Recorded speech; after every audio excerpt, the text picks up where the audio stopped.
Ladies, gentlemen, Speakerhead Squad, what is going on? It is your boy Speakerhead and welcome back to another video. Today's video is going to be part 2 of my discussion on the live-action One Piece adaptation by Netflix. And for those who missed my first part on this discussion, I'll put a card above so you can check out that video before watching this video, since this video will be discussing my final thoughts on the live-action series. But before we get into this discussion, if you like topics like these and want to see more of them, make sure to like and subscribe. It really does help out the channel. We have a goal to hit 1,500 subscribers by 2024, so if you want to help me reach that goal, make sure to subscribe. Also, if you enjoy any of the music in this video or just want to support the channel in general, it's all part of my royalty-free music label, Speakerhead Studios. All the music on this label is completely royalty-free, so go ahead and use it for any of your content creating needs. Finally, I want to mention, if you want to support the channel directly and get access to some exclusive perks, you can become a channel member today. But now that we got all that out of the way, let's get into the second half of my live-action One Piece discussion. And to start things off, here's a quick recap of what we talked about in the first video. And the main characters I want to talk about right now are going to be the Straw Hat Crew, Roger's Execution, Iron Mace Alvida, Shellstown, Captain Axe Hand Morgan, Helmeppo Ass, Buggy the Clown, Chow Chow the Dog, Syrup Village, Captain Kuro, Shaman Butchie, the Straw Hat flashbacks, Vice Admiral Garp, the Going Merry. Now after a quick sea battle with Garp, the Straw Hats escape the Marines through some fog and end up at the next arc location, the Baratie.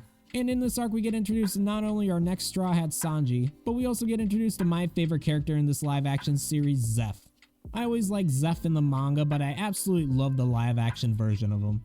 In this universe, Zeph is pretty much the pirate version of Gordon Ramsay, and I'm all for it. Where's the lamb sauce? I enjoyed every single scene he was in. There was a few times that he made me laugh as well. But getting back to the Baratie as a whole, this arc is where the live-action has the most changes. For starters, Don Krieg, who is the main villain of the Baratie arc in the manga, is not the villain of this version. He does have an appearance, but he gets bodied by Dracula Mihawk before he can get to the Baratie. Also, just a random side note, imagine getting cast to play Pearl, one of Don Krieg's men who look pretty dumb, just to be a body in the background of the live-action series. Not gonna lie, kinda feel bad for that guy.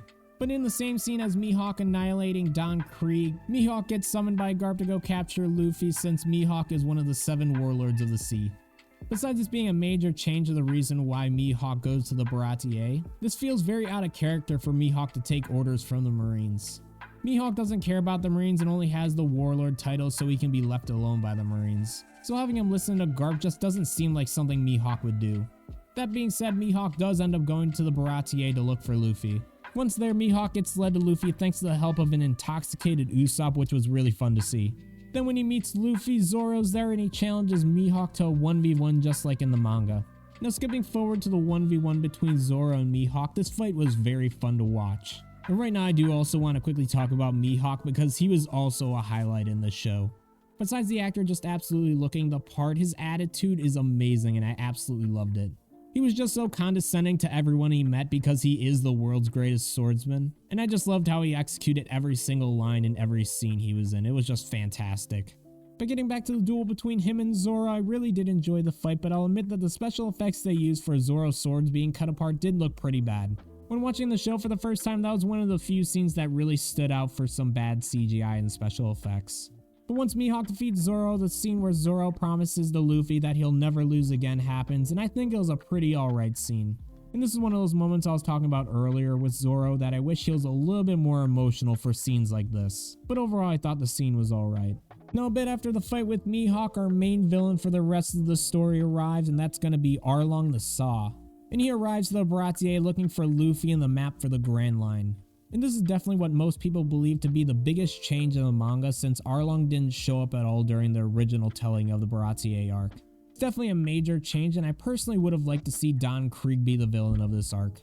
But back to the story, when Arlong arrives, he makes a scene at the Baratie, which leads Luffy and Sanji to fight alone against Arlong and his men since Zoro is still hurt from the Mihawk fight. And once Arlong is done wiping the floor with these two, Arlong went back to Arlong Park with Nami and the map to the Grand Line. And the reason why Nami goes with Arlong is because she's revealed to be working with Arlong. Shortly after this, with a little bit of recovery time, the Straw Hats along with their newest member Sanji set off to get Nami back. So before we actually move on from this arc, I do want to talk about the set for the Baratie. I thought it was really awesome how they actually built the Baratie for this show.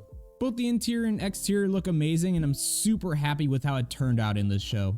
And honestly, it sucks that we won't be seeing more of the Baratie in the future since the Straw Hats haven't visited since this arc, but I'm just really happy with how it turned out. The set designers for the show did an incredible job for this. But now moving on to our final arc in this series, we have Arlong Park. And as I mentioned before, the big baddie of this arc is going to be Arlong the Saw. Now overall, I did enjoy Arlong in this live action series. I thought he looked pretty awesome, and I think the actor playing him did an amazing job. He was just like Arlong in the manga, and it was fantastic to see on screen. And honestly, my only major complaint for the character was the inconsistency in size. Throughout the show, Arlong along with some other fishmen kept changing sizes depending on which scenes they were in. For example, in some scenes Arlong was shown to just be slightly bigger than humans being able to fit through human doors, while in other scenes Arlong would tower over humans, such as while battling Luffy in certain scenes.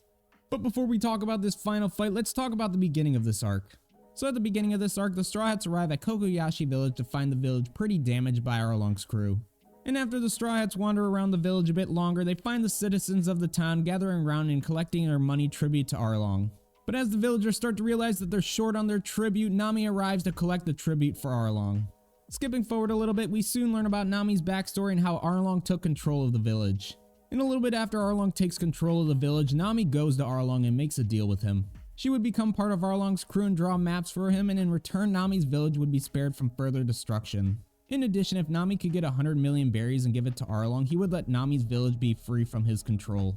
Now in this telling of the story, the villagers aren't aware of Nami's deal with Arlong, so they only know that she joined the crew of the person that destroyed their town and killed her mother. However, this is a fairly major change to the manga, since in the original story, the villagers knew the reason why Nami joined Arlong's crew along with their deal, so the villagers didn't actually hate Nami. But in this live action version of the story, the villagers genuinely hated Nami until they finally learned the truth. This change doesn't make a major difference to the overall plot, but it did seem like a bit of an unnecessary change to the story. Now moving along in the story, we have Nezumi arriving at Arlong Park to get his payment for keeping quiet on Arlong's activities in the East Blue. I also want to quickly mention that the actor playing Nezumi was perfect. I absolutely hated Nezumi in this show, and I mean that in the best way possible. He's such a scummy character in the manga, and the actor playing him did an amazing job in this show. But a little later in the same scene with Nezumi, Nami reveals to Arlong that she has the 100 million berries to free her village. Then after Nami leaves to go retrieve the berries, Arlong sends Nezumi to take those berries from her. And after Nezumi goes and confiscates the berries from Nami, this brings us to the scene of Nami stabbing her Arlong tattoo after being double-crossed by him. Of course, this then leads us to the iconic scene of Nami asking Luffy to help her. Now I'll be honest, this scene got a couple of tears rolling down my face. Maybe it was because I get very emotionally invested in the shows I watch, or possibly because the scene hit me hard while watching it in the anime, but personally I think this recreation of the scene was done perfectly. Now after Luffy puts his straw hat on Nami, we get another iconic scene pulled from the manga, which is the march to Arlong Park. And I thought this scene was great as well and had me pumped up to get to the Battle of Arlong Park. So skipping ahead now, let's talk about the Battle of Arlong Park. It was awesome to see a shot of all the Straw Hats together at the beginning of the assault, and it was also really fun to watch them fight the fishmen. Plus the overall design of Arlong Park made it a pretty cool environment to have a fight scene. I also enjoyed the banter between Sanji and Zoro, that was really fun. Plus I really enjoyed the Zoro and Sanji versus Karubi fight. And I like how Karubi did end up using some fishman karate, that was nice. And then along with this fight we see the fight between Usopp and Chu, and that was also really fun to see. But like I mentioned earlier in the video, even though it was fun to watch, it felt very underwhelming once Usopp finally won. And it's because we really didn't see much showings of Usopp being a coward to build up to this point. That being said, I still did enjoy watching this fight. But now finally talking about the Arlong versus Luffy fight, I personally found this fight a bit underwhelming. Maybe it's because the Luffy versus Arlong fight in the manga went on for a few chapters, while in the live action adaptation it only went on for a few minutes. But I didn't really find Luffy's win over Arlong satisfying. Arlong was overpowering Luffy the entire fight, and even when Luffy did get some hits in, they didn't really seem to affect Arlong that much.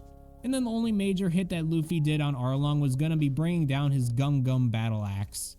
And instead of Luffy finding a way to actually defeat Arlong, he just brought the entire building down. One other thing I thought was a little dumb was when Arlong punched the pillars not once but twice. Considering that Luffy made it fairly obvious that he was trying to destroy the pillars, I don't understand why Arlong tried to punch Luffy when he was clearly standing right in front of a pillar.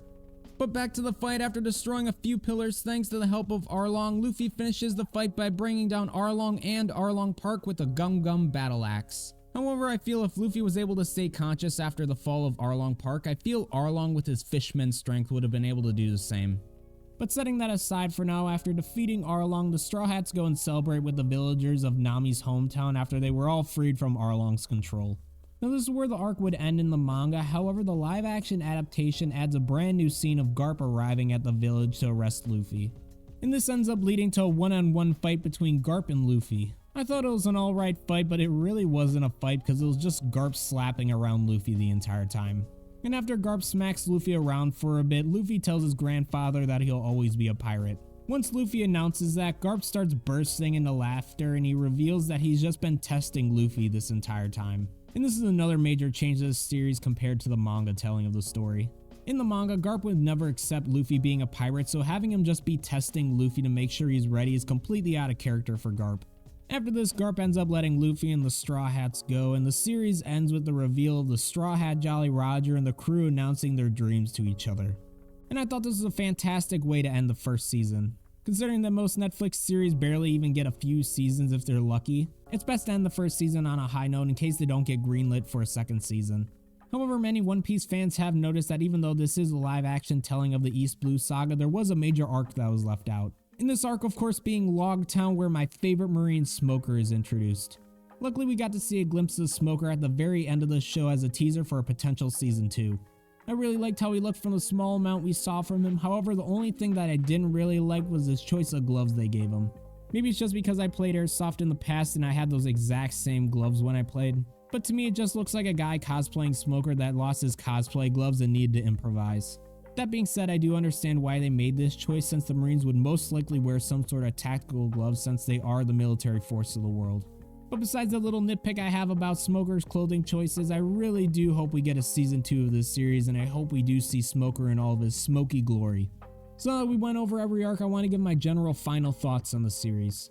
As for my final thoughts on the Netflix live action adaptation of One Piece, I thought it was a pretty solid show overall. It definitely isn't the best live action show ever made, but it is still a very fun show to watch. And honestly, there was only 2 major problems I had with this show. And the 2 things I really wasn't a big fan of in the show was the overall pacing and the extra marine scenes added in. As I said earlier, the pacing of the show felt a bit weird, with it feeling a bit rushed in the first 2 episodes but then feeling dragged out for the rest of the episodes. So if the creators had given more time in the beginning arcs and shortened up the later arcs, I feel like the pacing of the show would have been much better. And my little theory of why the first 2 episodes felt very quick while the rest were very slow is because they didn't want to add the flashback scenes in the first 2 episodes. I'm assuming the story creators wanted to get Zoro, Nami, and Luffy together as soon as possible. And because for a decent amount of people this is the first ever time they're experiencing One Piece, I'm assuming that they didn't want to draw it out with all these flashbacks. And this would explain why Zoro's flashback was in the Syrup Village arc instead of when he was actually captured and told Luffy he wanted to be the greatest swordsman. But like I said, guys, that's just my theory on things, so you guys can think however you like. But like I said, the pacing was a bit off in the show. That being said, I felt the overall pacing of the series was quick even in the slower parts, and this is most likely due to the limited amount of episodes they had to tell the story. For example, Arlong Park ended in chapter 93 in the manga and on episode 43 in the anime. Now, assuming each episode of the anime was 20 minutes long, the anime runtime is about 14 hours for that entire arc, while this live action adaptation only was about 8 hours long. So with almost half the amount of time to tell the same story, it makes sense that a lot of parts seem very rushed. However, I feel adding unnecessary filler scenes with the Marines to an already rushed story didn't help at all. Which leads me into my second issue I had with this series, and that's going to be all the Marine scenes added to the show. For the extra Marine scenes, I didn't like cutting away frequently from each arc so we could see what the Marines were up to. I get that the reason that they added these scenes was most likely to save money on the budget, since scenes in a small room is much more affordable than big flashy scenes. But it did take me a bit out of the story every single time we would cut back to another scene with Garp and Kobe, or Helmeppo and Kobe, or just the Marines in general. But besides those 2 complaints I had, I really did enjoy watching this live action adaptation of One Piece. I'm not really a fan of live action shows, but I pretty much enjoyed every second of this series. Every actor was fantastic in their roles and really brought each character to life well. Along with the actors portraying each character very well, each character's outfit in the show looked amazing. It was really cool to see outfits from both the manga along with outfits based on color spreads brought into the real world. Something else I really liked about the show that I didn't talk about much was the sets they used for the show. Many of the ships such as the Going Merry, the Baratier, Alvida ship, plus many more were actually going to be ships that were built for the show, and every single ship looked amazing. In addition to the ships looking awesome, the rest of the sets that they use, such as the Marine Base in Shellstown, Syrup Village along with Kaya's Manor, and Kokoyashi Village also looked fantastic. And honestly, there's a lot of other things I could talk about that I really liked in this show, but it would just make the video way longer. So overall, even though I didn't enjoy a couple things about this show, I'm very happy with how this live action adaptation of One Piece turned out. As I mentioned before, I'm not really a fan of live action shows, but I pretty much enjoyed every second of this series. Maybe it's just because I'm already a big fan of One Piece, but it was really awesome to see all these iconic scenes I read in the manga and watch in the anime get brought into real life. Plus, it was awesome to see all the Easter eggs from the manga that the creators added into the live action adaptation. It really showed that the people working on this project were also really big fans of it as well. But that's no surprise since Eiichiro Oda himself was working with the team to help bring this series to life.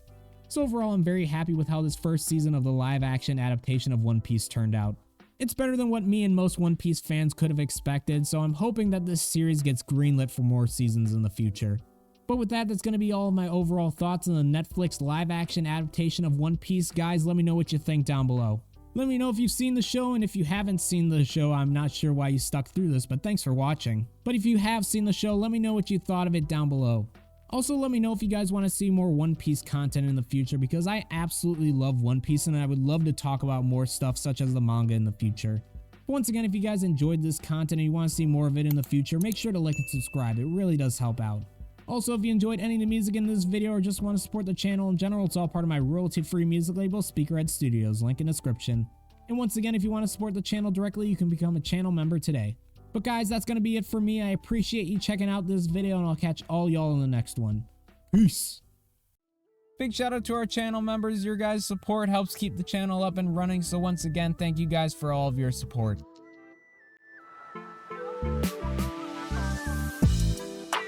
See